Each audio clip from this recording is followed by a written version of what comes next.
On June 6, 2022, I posted a video titled What Spider-Man Means to Me. It was a video that did insanely well for a channel of my size, garnering over 8,000 views since the day of its release. I almost vividly remember shuffling through comment after comment, seeing how much my words resonated with people, how much my story gave voice to those out there who thought they didn't have one. Nearly 2 years later, and that same story, that same character, has been the centerpiece of nearly every single one of my videos since, which has led me to finally come out and say, once and for all, Spider-Man. Okay, well maybe not Spider-Man, but let me explain what I'm trying to say. Let's wind the clocks back to 2021, just fresh out of the pandemic. I got my hands on my first camera, the Nikon D3200, and set out to do what many around me thought would be impossible. I wanted to go out there and create my dream Spider-Man movie.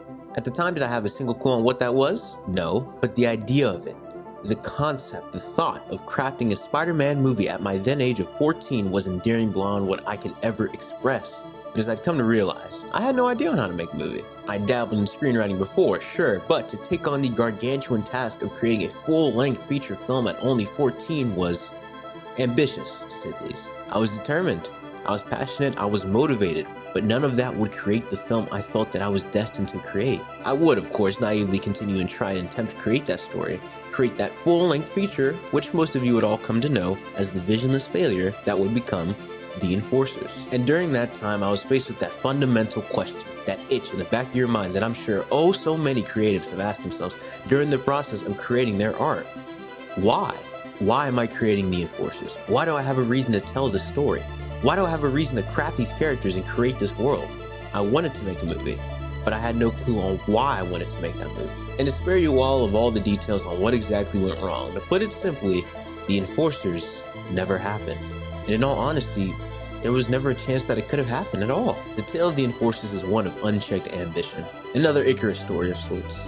I'd flown too close to the sun, and where it landed me was not in the pit of opportunity I'd foreseen myself in, but rather back at square one. Just another kid with a camera and the impossible dream. During those months since Enforcers' cancellation, I was forced to reckon with the truth of what led me to that film's failure. A lot of it I weighed myself with simply because I couldn't find it in me to answer that fundamental question of why. But the truth is, I had no idea why that question mattered. Movies are made to entertain, right? Is that not enough for me to do? Is it not enough for me to want to make a movie? Why do I feel like I need a reason for it? In the time since Enforcers' cancellation, I watched films such as Moonrise Kingdom, No, It's a Wonderful Life, Phantom Thread, all films with strong visions and even stronger creatives behind them. I don't mean to sound melodramatic, but in many ways, the summer of 2022 was the time in which I think I truly discovered why I love movies. Take, for example, Ryan Coogler's Creed, a film that is probably my favorite of all time and for very good reason. Never have I felt so understood, so realized than I have with Adonis Creed's journey. A story of the broken man healing his inner child, a man filled with anger towards the world for how his life came out to be, coupled with the anger towards himself for not being able to change it. A film about coming to accept yourself, your whole self, not who you want to be or who you fear the world expects you to be. Concepts and ideas that Coogler understands so intimately and feel so beautifully represented in a way that feels authentic, not only to me, but to those involved in the production. Or even a film that I didn't love as much, Queen and Slim, a story of black love, what it means to be safe in the arms of someone you love, even when you have everything to lose. To leave a legacy not only on the world, but to those around you. All of these films, whether I loved them or not, eventually led me back to that fundamental question. Why?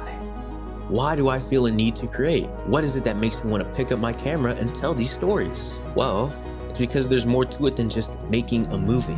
As I look back on Spider-Man Morales and Spider-Man Morales No More, I think of what those films represent, which each one of those characters in that story means to me. On the surface, Morales is nothing more than a darker take on the beloved character. But to me, Morales is an amalgamation of the pain, the grief, the anger I'd felt when I lost my cousin to a senseless act of gun violence. On the surface, Morales No More is nothing more than a continuation of a story that originally wasn't going to be continued. But to me, Morales No More is a reminder not only to myself, but hopefully to you all to hold those of which you love close, as time is forever fleeting. All this to say, why I create, why I tell these stories, why I make films is simply due to the fact that I finally have something to say. The fact of it all is, Spider-Man first gave me a voice that I never thought I was capable of having.